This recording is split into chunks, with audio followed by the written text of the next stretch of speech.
36절부터 41절입니다. 마태복음 26장 36절에서 41절까지 합독하겠습니다. 이에 예수께서 제자들과 함께 겟세마네라 하는 곳에 이르러 제자들에게 이르시되 내가 저기 가서 기도할 동안에 너희는 여기 앉아 있으라 하시고 베드로와 세베대의 두 아들을 데리고 가실새 고민하고 슬퍼하사 이에 말씀하시되 내 마음이 매우 고민하여 죽게 되었으니 너희는 여기 머물러 나와 함께 깨어 있으라 하시고 조금 나아가사 얼굴을 땅에 대시고 엎드려 기도하여 이르시되 내 아버지여 만일 할만하시거든 이 잔을 내게서 지나가게 하옵소서. 그러나 나의 원대로 마시옵고 아버지의 원대로 하옵소서 하시고 제자들에게 오사 그 자는 것을 보시고 베드로에게 말씀하시되 너희가 나와 함께 1시간도 이렇게 깨어 있을 수 없더냐. 시험에 들지 않게 깨어 기도하라. 마음에는 원이로되 육신이 약하도다 하시고 아멘.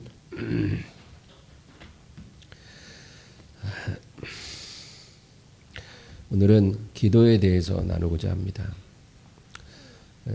지난 시간에도 기도에 대해서 우리가 나눌 때 반드시 주님 가르쳐 주신 기도를 알아야 한다 그랬습니다. 주님께서 기도를 가르쳐 주셨어요. 그 주기도문은 그것을 계속 외우는 것이 중요한 게 아니고 그 주기도문을 따라 기도하라 그거죠. 그래서 기도해야 될 내용이 뭔지 또 어떤 순서로 해야 하는지 그것이 이제 주기도문의 중요한 핵심입니다. 기도에는 여러 가지가 있어요. 하나님을 찬미하는 기도도 있고 또 하나님께 감사하는 기도, 또 우리 죄를 회개하는 기도, 그리고 어떤 문제를 하나님 앞에 구하는 그런 기도도 합니다. 근데 대부분의 사람들에게 기도라 그러면 간구의 기도입니다. 사람들은 다 그것을 기도로 생각을 해요. 그 범주 안에만 머물러 있어요. 하나님을 찬미하는 기도는 거의 안 합니다. 감사 기도도 쉽지 않아요. 회개 기도도 그렇게 흔한 게 아니에요. 대부분은 하나님을 찾을 때 뭔가 구할 게 있을 때 기도를 하는 것입니다. 전쟁터에 나간 군인들은 다 유신론자가 된다고 해요. 입대하기 전에는 뭐 신이 어딨냐, 신은 어디 없어, 신은 죽었어, 뭐 너나 예수 믿어, 너나 교회가 뭐 이러던 청년들이요. 이제 전쟁터에 나가면 다 신을 믿어요. 포탄이 막 떨어지잖아요. 근데 여러분 포탄이 어디 떨어지는지 쏘는 사람도 모르고 떨어지는 그곳에 죽는 사람도 몰라요. 하나님만 알아요. 포탄 떨어지면 팔 떨어지고 다리 떨어지고 뭐 몸이 다 찢기고 난리도 아니잖아요. 그렇죠? 바로 옆에 있던 사람들이 그렇게 죽는 걸 보면 어떤 생각을 할 것 같아요? 하나님, 저 포탄이 나한테는 떨어지지 않게 해달라고. 그렇게 간절하게 부르짖을 수밖에 없는 거예요. 그 상황이 되면. 저 포탄이 내게는 떨어지지 않게 하소서. 포탄이 떨어져서 폭 파인 구덩이 속에 들어가서 뭉클이고 있으면서 이 자리에는 포탄이 안 떨어지게 해달라고. 그렇게 되는 거예요. 막 총탄이 비어도 떨어지면 그 총탄이 나에게 날아오지 않게 해달라고.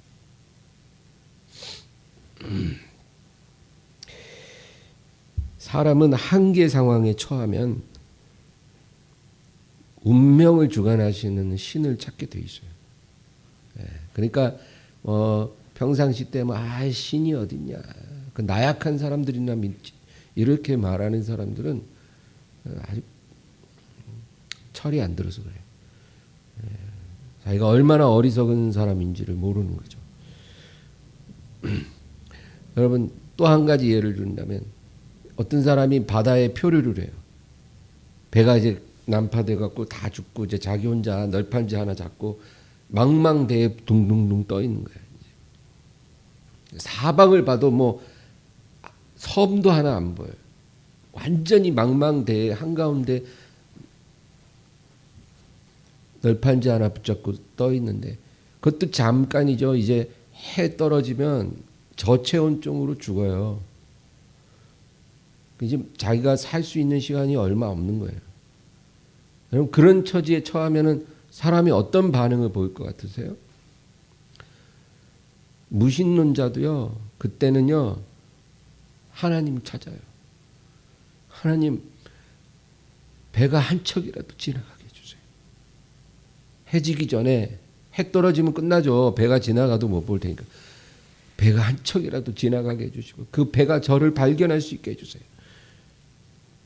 그렇게 부르짖을 수밖에 없는 거예요. 사람은. 그래서 사람들이 하나님 앞에 뭔가를 간구하는 기도를 드리는 것은 너무나 당연한 거죠. 근데 우리의 이 간구하는 기도가 하나님 앞에 도달하려면 어떻게 해야 될까요? 예. 여러분 기도는 영적인 행위입니다. 아주 전적으로 기도는 영적인 행위예요. 그래서 우리가 기도를 할 때 우리 영이 하나님의 영과 만나야 돼요. 그래야 그 기도가 기도되는 거예요. 연락도 되고 응답도 오는 거예요. 영적인 행위이기 때문에 영적으로 기도가 드려져야 되고 그리고 응답을 받는 거예요. 그래서 우리가 기도할 때 혼의 기도를 하거나 육의 기도를 하면 그 기도가 응답을 받을 수가 없다 그겁니다. 혼의 기도는 하나님을 환심을 사고 하나님의 환심을 사고 하나님을 설득하려는 그런 기도를 바로 혼의 기도라고 말을 해요. 여러분 이런 기도는 아무 의미가 없다는 거예요. 어떤 사람은 기도하는데 뭐 좀 대표 기도하는 것도 아닌데도 진짜 제가 들어서가 아니라 하도 유창하게 말을 하니까 들려. 저기서 기도하는 사람 소리가. 근데 뭐 얼마나 말을 잘하는지 내가 하나님이라도 넘어가겠더라고. 근데 그런 식으로 뭔가 미사역으로 아름다운 말로 하나님을 뭐 혹하게 하고 또 하나님을 설득시켜서 응답을 받아내겠다. 이런 식의 기도는 별 의미가 없다 그 얘기입니다. 왜냐하면 하나님은 이미 우리가 기도의 자리에 나오기 이전에 우리의 처지를 우리보다 더 잘 알고 계셔요. 지금 내가 어떤 상황에 처했고 내가 지금 어떤 기도를 해야 하고 내게 가장 필요한 게 뭔지를 나보다 하나님이 더 잘 알고 계셔요. 그런 하나님 앞에 우리가 기도를 하는데 뭐 말이 그렇게 현란한 말이 필요하겠어요. 그럴 필요 없다는 거예요. 이런 기도는 혼적인 기도다. 또한 육적인 기도도 효과가 없다는 거예요. 육적인 기도란 어떤 거냐면 하나님과 거래를 하는 거예요. 하나님 제가 앞으로 교회 1년간 열심히 나오고 정말 봉사도 할 테니까 이 문제를 좀 해결해 주세요. 제가 하나님 적금 깨서 헌금할 테니까 하나님 제 기도 응답해 주세요. 이런 식으로 기도하는 사람들도 있어요. 여러분 그런 기도도 하나님께서 받지 않습니다. 그렇게 하나님을 움직이려고 해도 하나님은 움직여지지 않아요. 괜히 아까운 적금만 깨는 거예요. 왜냐하면 하나님은 우리가 가진 모든 것을 소유하신 분이기 때문입니다. 내가 갖고 있는 모든 게 다 하나님 거예요. 근데 그거 갖고 마치 뭘 드리고 내가 하나님과 거래를 한다는 식으로 그 말도 안 되는 거죠. 그렇죠? 예? 3살, 4살짜리 아이가 자기가 손에 들고 있는 사탕 엄마한테 주면서 내가 이거 엄마 줄 테니까 뭐 저거 사줘. 막 이런 식으로 아이가 하면 아이는 귀엽기라도 하죠. 사실은 근데 우리가 하나님 앞에 그런 식으로 한다는 거예요. 근데 그거는 육적인 기도다. 그래서 주님께서도 서원하지 말라, 맹세하지 말라. 이는 다 악에서 나오는 것이다. 그랬어요. 그러니까 악에서 나온다 이 말은 이건 다 육적인 것이다. 그 얘기예요. 하나님 앞에 서원하고 맹세하고 이거 다 육적인 거다. 하지 마라. 그렇게 해야 하나님이 줄 거라고 생각하지 말라는 거예요. 하나님은 그렇게 안 해도 우리가 하나님 나 뭐 필요해요. 이렇게 말 한마디만 해도 하나님 다 알아들으시거든요. 예. 그리고 만약에 우리가 실수로 서원을 했으면 그 실수는 반드시 책임을 져야 돼요. 예. 서원한 건 반드시 갚아야 되고 그걸 안 갚으면 하나님께서 거기에 대해서 책임을 물을 것이다. 그 얘기입니다. 그래서 여러분 섣불리 아무리 상황이 급하다고 서원을 하는 건 정말 신중해야 돼요. 하지 않는 게 제일 좋습니다. 그러나 때로는 하나님이 우리에게 무언가를 드리라고 하실 때가 있어요.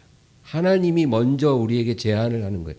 내가 먼저 제안하는 거는 그건 육적인 기도지만 하나님이 우리에게 뭔가를 제안하신 무엇을 드려라. 그럴 때 그것을 순종하면 하나님 복을 주셔요.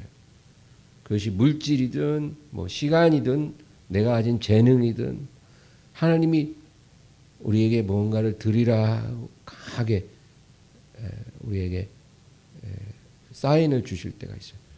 그럴 때 순종하면 좋은 일이 있다. 그러면 우리는 육적인 기도, 혼적인 기도가 아니라 영적인 기도를 드려야만 그 기도가 연락되고 응답된다 그 얘기인데 어떻게 하면 영적인 기도를 우리가 드릴 수 있을까요? 저는 또 2가지가 반드시 그 영적인 기도의 중요한 요소다. 첫째는 애통함입니다. 기도할 때 애통함이 있어야 그 기도가 영적인 기도예요. 여러분 애통이라는 건 뭐예요? 슬프고 고통스러운 거죠. 이 슬픈 마음, 고통스러운 마음을 갖고 하나님 앞에 무언가를 구해야 그 기도를 하나님이 영적으로 받으시는 거예요. 우리가 어떨 때 슬픕니까? 여러분 언제 슬퍼요? 내가 너무 부족하다고 느낄 때, 내가 정말 너무 형편없는 사람이구나, 내가 너무 정말 나약한 사람이구나, 내가 너무 정말 부끄러운 인생이구나, 뭔가 그렇게 느낄 때 우리가 슬프잖아요. 그렇죠? 그런 마음을 가지고 하나님께 구할 때 하나님께서 그 기도를 받으신다 그거예요. 여러분 그래서 누가복음 18장에 바리새인과 세리가 기도하는 내용이 나와요. 바리새인은 성전의 앞에 딱 서가지고 내가 일주일에 2번 금식하고 11조 드리고 내가 여러 가지 일로 하나님을 섬기나이다. 주여 나에게 이렇게 훌륭한 믿음을 주심을 너무나 감사합니다. 이런 기도를 드렸다는 거예요. 바리새인. 근데 저 뒤에 들어오지도 못해. 죄가 얼마나 많은지. 성전에 제대로 들어오지도 못하고 저 뒤에 서서 고개도 못 들어. 그러고는 그냥 가슴을 치고 눈물을 흘리면서 주여 저는 정말 부끄러운 사람입니다.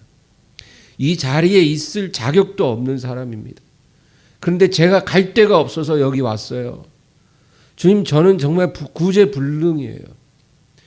제가 봐도 저는 가능성이 없어요. 저도 저를 용서할 수가 없어요. 저는 그런 놈입니다. 정말 저는 버림받아 마땅하지만 하나님이 저를 그냥 불쌍히 여겨주셨으면 좋겠어요. 제가 뭘 하나님 앞에 축복을 받으려고 이 자리에 나온 게 아니라 제가 갈 곳이 없어서 나왔어요. 하나님, 이렇게 기도를 했다 이 말이에요. 이 세리가. 그런데 예수님이 뭐라 그래요? 저가 더 의롭다 하심을 얻고 돌아갔느니라. 그 말은 뭐예요? 이 세리가 바리새인보다 더 영적 기도를 드렸다 그 말이에요. 하나님이 연락할 만한 기도를 드렸다. 더 영적인 사람이다. 저의 기도가 더 영적인 기도다. 그 얘기예요. 여러분, 하나님의 기준을 우리가 알아야 돼요. 하나님은 이런 어떤 겉으로 훌륭한 그런 사람의 기도가 아니라 자부심으로 넘쳐 흐르는 그런 기도가 아니라 하나님은 애통한 기도를 원하세요. 우리가 영적인 기도를 드리려면 이 마음을 가져야 되겠다. 내 힘으로 아무리 애써도 하나님, 저는 거룩하게 살 수가 없어요. 저는 정결한 마음을 유지할 수가 없어요. 저는 정직한 사람이 아니에요. 저는 제 힘으로는 제 가정을, 제 자녀들을 하나님께 드릴 수도 없고 믿음으로 키울 능력도 없고 사업을 지킬 힘도 없고 저는 정말로 제가 아무것도 제 힘으로 할 수가 없어요. 하나님, 저를 도와주세요. 그렇게 기도할 때 그 기도가 연락이 된다. 그 얘기예요.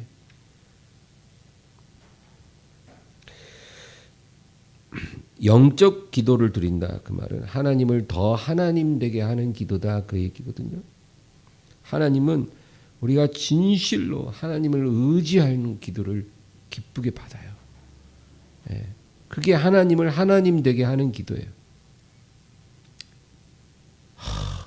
저는 하나님 도와주지 않으면 정말 이제는 저는 안 되겠어요. 하나님 도와주세요. 제발 도와주세요. 이렇게 기도하는 게 그게 하나님을 하나님 되게 하는 기도고 영적 기도예요.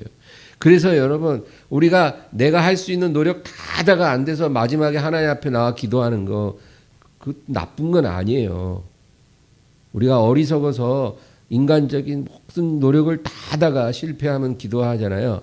그래도 그것도 그렇게 나쁘다고 볼 수가 없는 게 그런 상태까지 가서 하나님을 찾는 게 그게 맞는 거예요.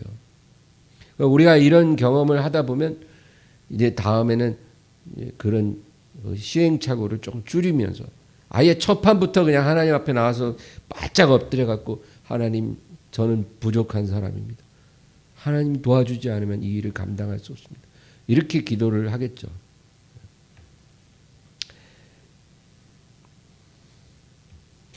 그 다음에 영적인 기도의 두 번째 중요한 요인은 평온함입니다. 우리가 기도를 시작할 때는 다 마음이 너무 힘들 때 기도를 해요. 하나님 앞에 구할 때, 그렇죠? 마음이 너무 무겁고 답답하고 두렵고 힘들고 그럴 때 우리가 정말 기도하잖아요. 그 좋은 거예요. 그렇게 마음이 아무리 힘들어도 기도 절대 안 하는 사람들이 천진데 그 기도하러 나오는 게 얼마나 귀하겠어요. 근데 우리가 그렇게 힘들 때 기도의 자리에 나와서 기도를 하는데 그 기도 가운데서 하나님이 우리에게 평온함을 주실 때까지 기도 자리에 머물러야 되거든요. 하나님이 평온함을 주실 때까지 우리의 마음의 무거움, 답답함, 두려움을 싹 가져가시고 평온함을 주시고 이 문제는 하나님이 해결해 주실 것이다. 이런 뭔가 조용한 확신이 확 들어올 때까지 우리가 그 기도 자리에 좀 머물러 있어야 되는데 대부분의 사람들이 그 평온함이 임하기도 전에 그냥 기도를 끝내버려요. 그러면 그것이 하나님이 기뻐하는 영적인 기도가 안 된다, 그 얘기입니다. 여러분, 우리가 기도의 자리에 간다는 것은 내가 감당할 수 없는 짐을 하나님께 맡기러 가는 거예요. 내가 너무 인생의 짐이 무거워서 내가 감당할 수 없으니까 하나님 앞에 가지고 가서 그걸 하나님께 맡기고 오는 거예요. 그러면 그냥 딱 한마디 하고 그냥 오는 게 아니라 하나님께 맡겨드리고 내 마음의 평온함을 탁 주실 때까지 좀 그 자리에 머물러 있어야 돼요. 평온함을 주신다는 것은 내가 너의 짐을 맡았노라, 그 하나님의 사인이거든요. 그 평온함이 올 때까지 기도해야 된다는 그거예요. 여러분, 우리가 하나님 앞에 나갈 때 대통령 만나는 것보다 훨씬 쉬워요. 회사 사장님 만나는 것보다 10배, 20배, 100배 쉬워요. 우리가 하나님 만나러 갈 때 뭐 면담 신청을 할 필요도 없어요. 뭐 대기실에서 대기할 필요도 없어요. 뭐 조그만 선물 하나 준비해 갈 필요도 없어요. 하나님 앞에 갈 때는 그냥 진실된 마음으로 가서 하나님께 내 짐을 맡겨드리면 되는 거예요. 그러면 하나님이 다 맡아주시고 우리의 마음에 평온함을 주신다. 여러분, 이렇게 하나님 만나는 게 쉬운데 이 기도의 신비를 99.999%의 사람들은 모르고 산다는 거예요. 일생 동안 70년, 80년을 살면서 단 한 번도 이 비밀을 깨닫지 못하고 죽어요. 얼마나 인생이 비루합니까? 돈 한 30억, 50억, 100억 모아두면 그 뭐 하겠어요? 그까지 돈들이. 그 뭐 가치가 있겠어요? 하나님 앞에서. 그 인생이 뭐가 그렇게 대단하겠어요? 돈 좀 있다고.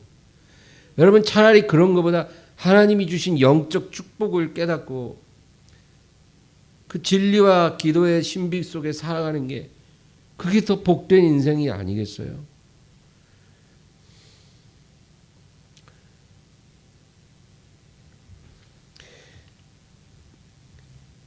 그래서 우리는 기도를 씨름이라고도 말할 수가 있어요. 씨름하는 거예요. 내가 갖고 온 문제와 씨름하는 게 아니에요. 뭐와 씨름하냐면 내 문제는 하나님께 맡기면 되는 거고, 그렇죠? 기도의 자리에서 빨리 일어나고 싶어하는 내 육체와 씨름하는 거예요. 기도는 내 육체와 내가 씨름하는 거예요. 왜냐하면 우리는 기도 시작하면 딱 10분, 15분, 20분, 30분만 앉아 있으면 빨리 일어나서 가야 되겠다라는 생각을 하거든요. 이제 기도 끝내야 되겠다. 아직 하나님이 평안을 주시지 않았는데 그냥 기도를 끝내고 밥을 먹든지 집에 가든지 뭔가 그러고 싶은 거예요. 이 내 육체와 내가 씨름하는 게 여러분 영적 기도예요. 내 육체와 씨름하는 거. 일어나야 되겠다는 내 육체와 더 머물러야 한다는 내 영혼이 씨름하는 거. 그게 영적 기도예요.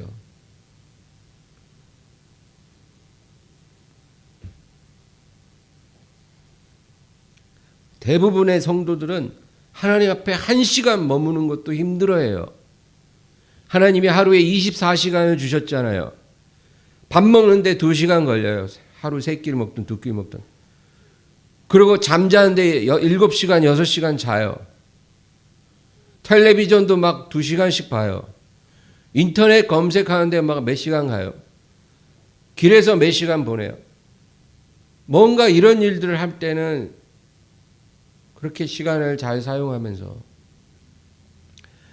하나님 앞에 기도의 자리에 머물러 있는 거는 1시간도 힘들어요. 1시간도. 대부분의 10분 만에 일어나요. 30분도 드물어요.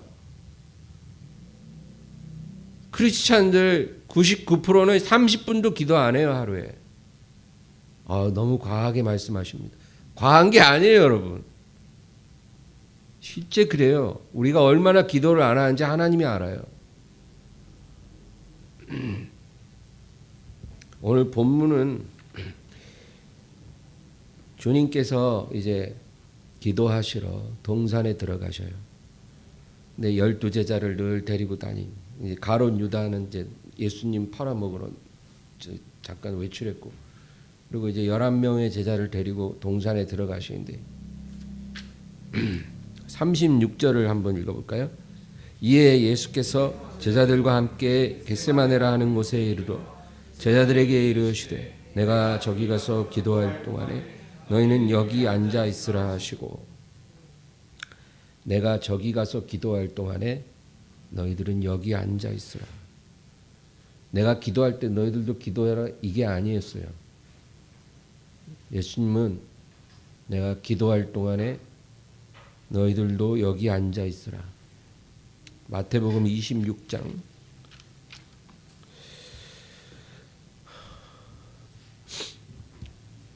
그래서 제자들을 거기 그냥 앉아 있는 거예요. 앉아 있으라. 앉아 있어. 내가 기도할 동안에 그냥 어디 딴 데 가지 말고 앉아 있어. 그러고는 세 제자만 데리고 기도하러 가셔요. 그리고 이 세 명의 제자에게는 뭐라 그러시냐면 38절 읽겠습니다. 이에 말씀하시되 내 마음이 매우 고민하여 죽게 되었으니 너희는 여기 머물러 나와 함께 깨어 있으라 하시고, 제자들한테는 여기 그냥 앉아 있으라 하고는 세 명의 제자만 데리고 더 들어가시면서 예수님 마음을 다 보여주세요. 내가 사실은 지금 마음이 너무 힘들어 죽을 것 같다. 그러니까 내가 지금 마음이 너무 힘들어 죽을 것 같아서 내가 기도를 좀 할 건데 너희들은 여기 머물러 나와 함께 깨어 있어다오. 네. 기도해라. 뭐 이게 아니었어요. 너희는 여기 머물러서 나와 마음을 같이 해서 여기서 좀 깨어 있어다오. 머물러 깨어 있어다오. 이 세 자자의 부탁을 하신 거예요.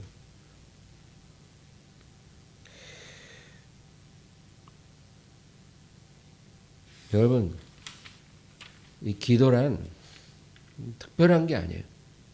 기도는 어떤 기술이 필요한 것도 아니고 뭔가 특별한 지식이 필요한 것도 아니에요. 기도에서 가장 중요한 것은 기도의 자리에 나아가서 그 기도의 자리에 머물러 있는 거예요. 그게 기도의 가장 중요한 핵심이에요. 머물러 있는 거예요. 주님 앞에 기도의 자리에 머물러 있는 거예요. 내가 주님께서 저기 가갖고 바위 옆에서 기도하실 동안 자지 말고 딴짓하지 말고 너희들도 여기서 깨어 머물러 있어다오. 근데 그렇게 못했어요. 그러니까 예수님께서 40절 보면, 다 40절 읽어볼까요? 제자들에게 오사 그 자는 것을 보시고 베드로에게 말씀하시되 너희가 나와 함께 1시간도 이렇게 깨어 있을 수 없더냐. 예. 1시간도 이 기도의 자리에 너희가 깨어 머물 수 없더냐. 기도 시간에 뭐 계속 뭔가를 말해야 될 필요는 없어요, 여러분. 뭔가 막 목이 터져라 부르짖어야 된다는 것도 아니에요. 주님이 말씀하는 거는 그냥 너의 그 육체와 씨름하고, 그렇죠? 우리 육체는 빨리 기도를 끝내자 그러니까 너의 육체와 씨름하고 기도의 자리에 머물러다오. 그거예요. 그게 영적 기도예요. 하나님이 이런 모습을 우리에게 원하시는 거예요. 육적인 기도는 막 뭐 말로 하나님을 막 설득시키려고 그럴 필요 없어요. 하나님은 이미 무엇이 필요한지 무엇을 주실지 다 하나님은 결정하셨어요. 알고 계세요. 하나님이 원하는 것은 내가 갖고 있는 이 마음을 너희도 같이 공유하고 되고 너희도 이 기도의 자리에 나와 함께 머물지 않겠니? 그런 사람이 없다. 교회도 많고 성도도 많은데 하루에 1시간이라도 내 앞에 머물러 있는 사람이 없다. 그것이 바로 하나님이 원하시는 영적 기도다, 그 얘기예요. 로마서 12장 1절에 너희 몸을 하나님이 기뻐하시는 거룩한 산 제사로 드리라. 이것이 너희가 하나님께 드릴 영적 예배니라. 그렇죠? 그 말이나 또 그 말씀이 일맥상통해요. 너희 몸을 하나님이 기뻐하시는 거룩한 산 제사로 드리라는 거예요. 몸을 하나님께 거룩한 산 제사로 드리면 그것이 너희가 드릴 영적 예배라. 몸을 하나님 앞에 거룩하게 드렸는데 그것이 영적 예배라. 그것이 영적 기도다, 그 얘기예요. 우리 몸을 기도의 자리에 머물러 있게만 해도, 하나님께 드리기만 해도 그것이 너희가 하나님께 드려질, 하나님이 받으실 영적 예배가 되고 영적인 기도가 된다. 그래서 여러분 뭐 어떻게 기도하나 무엇을 기도하나 걱정하지 마세요. 기도의 자리에 좀 머물러 보세요. 매일의 삶 속에, 집에 있든 뭐 어디에 있든 정말 하려고만 하면 할 수 있어요. 어떤 상황에서도 기도의 자리에 머물라고만 하면 할 수 있어요. 41절 다 같이요. 시험에 들지 않게 깨어 기도하라. 마음에는 원이로되 육신이 약하도다 하시고, 이게 이제 결론적인 건 말씀입니다. 시험에 들지 않도록 깨어 기도하라. 그러니까 다시 말해, 너희가 깨어 나와 함께 기도의 자리에 머물지 않으면 너희는 시험에 들게 될 것이다. 여러 가지 미혹이나 속임수, 두려움에 잡히게 될 것이다. 세상 염려, 근심에 너희들은 휩쓸리게 될 것이다. 그러므로 시험에 들지 않도록 기도의 자리에 나와 함께 머물러 있어야 한다. 여러분, 기도를 어렵게 생각하는 사람들이 많아요. 기도 어렵지 않아요. 기도를 뭐라 그래요? 영적인 호흡이라 그래요. 영적 호흡. 정확한 표현이라고 생각해요. 여러분, 우리가 숨을 쉬잖아요. 숨을 이렇게 쉬면 우리가 산소를 들이마셔서 우리 폐에 도달하죠. 그렇죠? 폐가 우리 이 산소를 들이마시고, 그리고 이 폐를 통해서 온몸의 혈관에 또 두뇌에 산소가 공급이 되므로 우리 육체가 살아있을 수 있는 거예요. 마찬가지로 우리가 기도를 하면 기도하는 거가 그게 영적 호흡이 돼요. 그래서 우리가 기도를 하면 마치 우리가 호흡해서 산소를 들이키듯이 성령께서 우리의 기도의 호흡을 통해 우리의 영에 들어오시는 거예요. 우리의 산소가 폐에 들어오듯이 성령이 기도를 통해 우리 영에 들어오고, 그리고 영을 통해서 성령이 우리의 마음에 전달되고 우리의 육체에 전달되는 거예요. 똑같은 원리예요.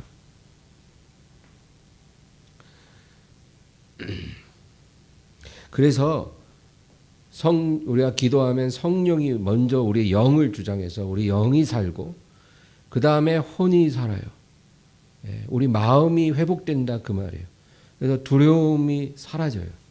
마음의 어떤 분노, 슬픔, 우울증 이런 게 기도를 한 번, 두 번 한다고 사라지는 게 아니라 주기적으로 기도의 자리에 오래 머물고 어제, 오늘, 내일 계속 우리가 그렇게 살면 어느 순간 우리 마음이 고침을 받아서 이 우울함과 슬픔과 두려움이 사라진다는 거예요.